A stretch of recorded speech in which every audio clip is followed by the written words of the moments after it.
नमस्कार दोस्तों, जैसा कि आपको पता है कि आजकल पितृपक्ष का समय चल रहा था। पितृपक्ष होता क्या है? भाद्रपद मास के पूर्णिमा से लेके अमावस्या तक की जो अवधि है, 15 से 16 दिन की अवधि जो है वो पितृपक्ष कहलाती है। पितृपक्ष में ऐसी मान्यता है, ऐसा कहा जाता है कि इस दौरान जो हमारे पूर्वज हैं, जो हमारे पितृ हैं, पूर्वज हैं, उनकी आत्मा जो है वो देवलोक से इस धरती लोक पर आती है। उनकी ऊर्जा से हमें आशीर्वाद मिलता है। अगर वो प्रसन्न होते हैं तो आशीर्वाद भी देते हैं, और अगर वो नाराज होते हैं तो वो श्राप भी देते हैं। कहते हैं जब इस दौरान, इस पितृपक्ष के दौरान हमारे सारे रुके काम और अच्छे काम होने लगते हैं, तो ऐसा माना जाता है कि हमारे पितृ, जो हमारे पूर्वज हैं, वो हमसे खुश हैं और वो अपना आशीर्वाद दे रहे हैं। आपने इसमें अक्सर सुना होगा कि लोग कहते हैं कि जो श्राद्ध होता है, जो दान होता है, जो पिंडदान होता है, वो गया में दिया जाता है। आखिर में गया में क्यों दिया जाता है?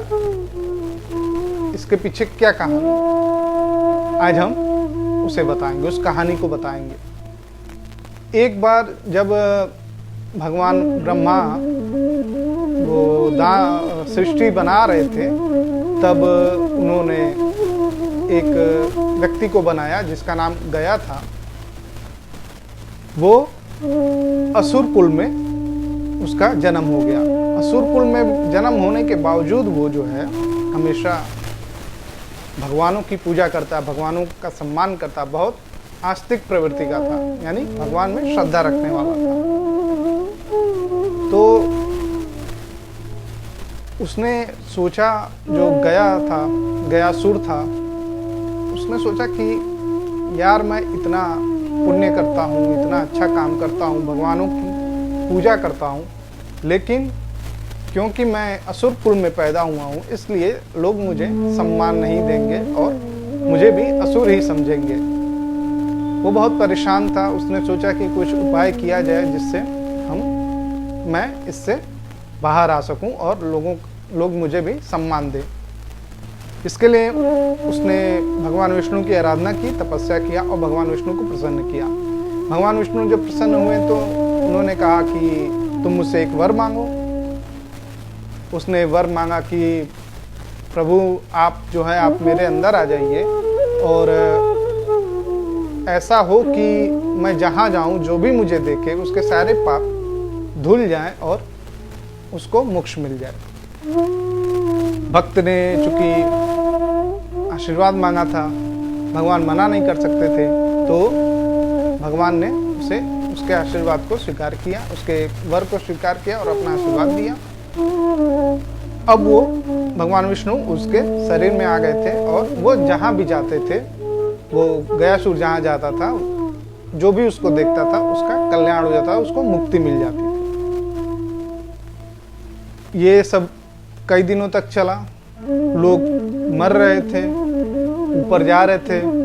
यमराज जब लेने आते थे तो हिसाब लगाते थे, सारे पाप का, पुण्य का अपना हिसाब लगाते थे। तो अंत में आके एक जगह समस्या उत्पन्न होती थी कि जो लोग थे, कितना वो पाप करते थे, वो गयासुर को देखते थे। देख लिए तो सारे पाप धुल गए। अब इससे जो है नरक लोक का और स्वर्ग लोक का जो एक बैलेंस था वो गड़बड़ होने लगा। तो यमराज जी सोचे कि ये तो बहुत गलत बात है, ऐसे तो सारी सृष्टि का संतुलन बिगड़ जाएगा और यहाँ देवलोक और नरकलोक में भी संतुलन बिगड़ जाएगा। तो उन्होंने, जो यमराज थे, वो ब्रह्मा जी के पास गए और अपनी व्यथा सुनाई। ब्रह्मा जी ने कहा कि ठीक है, उपाय करते हैं। ब्रह्मा जी गयासुर के पास गए और बोले कि मैं आपके गयासुर से बोले कि मैं तुम्हारे ऊपर जो है बैठकर एक अनुष्ठान करना चाहता हूँ। अब ब्रह्मा जी किसी के ऊपर बैठ कर अनुष्ठान करना चाहें, ये तो बहुत सौभाग्य की बात है। ये सोच के गयासुर ने भी यही बोला कि ये तो बहुत सौभाग्य की बात है मेरे लिए, आप बिल्कुल कीजिए। तो ब्रह्मा जी ने एक शिला उसके ऊपर रख दी और सारे देवी देवताओं को बुला लिया। उन्होंने सोचा कि मैं शिला रख के इस पे जब बैठ जाऊंगा, सारी देवता बैठ जाएंगे, तो ये तो कहीं चल नहीं पाएगा, एक जगह स्थिर हो जाएगा। तो और इसको इस तरह करके हम एक ही जगह रोक देंगे। लेकिन वो इतना बलशाली था कि सबको बिठाने के बाद भी वो सबको लेकर चल रहा था। ब्रह्मा जी परेशान कि भाई अब क्या करें। तो ब्रह्मा जी ने विष्णु जी को बुलाया और विष्णु जी से कहा कि ऐसी ऐसी बात है। विष्णु जी ने कहा ठीक है, मैं उपाय करता हूँ। विष्णु जी ने कहा गयासुर से कि अब मैं तुम्हारे ऊपर विराजमान होऊंगा और अनुष्ठान में सम्मिलित होऊंगा। अब गयासुर ने कहा कि भाई आप मेरे आराध्य हैं, मेरे इष्ट देव हैं, आप अगर मेरे ऊपर विराजमान होंगे तो मैं कहीं चल नहीं सकता, इसलिए मैं अचल हो जाऊंगा और स्थिर हो जाऊंगा एक जगह। तो आप आइए, मेरे ऊपर विराजमान होइए और मैं इसी जगह पर विराजमान हो जा रहा हूँ, स्थिर हो जा रहा हूँ। तो जैसे ही विष्णु जी इसके ऊपर विराजमान हुए, वो एक जगह स्थिर हो गया जहाँ गया नाम का जगह है जो बिहार में अपने। तो फिर उसने सोचा कि अब मैं ऐसे तो कोई काम नहीं हो पाएगा, कल्याण नहीं हो पाएगा। तो उसने गयासुर ने विष्णु जी से कहा कि प्रभु ऐसे तो मेरा जो उद्देश्य है जीवन का वो सफल नहीं होगा, तो गड़बड़ हो जाएगा मेरे लिए। तो विष्णु जी ने उसे आशीर्वाद दिया, कहा कि तुम परेशान न हो, जो भी तुम्हारा स्मरण करके या तुम्हारे पास आकर अपने पितरों का दान देगा, वो इस चीज को वो वही फल पाएगा जो तुम्हारे देखने से पाता है, यानी उसके पितरों को और उसको मुक्ति मिल जाएगी। तब जाके वो प्रसन्न हुआ और वहीं गया में अपने आप को स्थिर कर लिया। और इस तरह से ये गया जाकर जो श्राद्ध करने की, पिंडदान देने की परंपरा है वो चली। एक चीज और है, कहते हैं कि जब राम जी गए थे गया में श्राद्ध देने के लिए अपने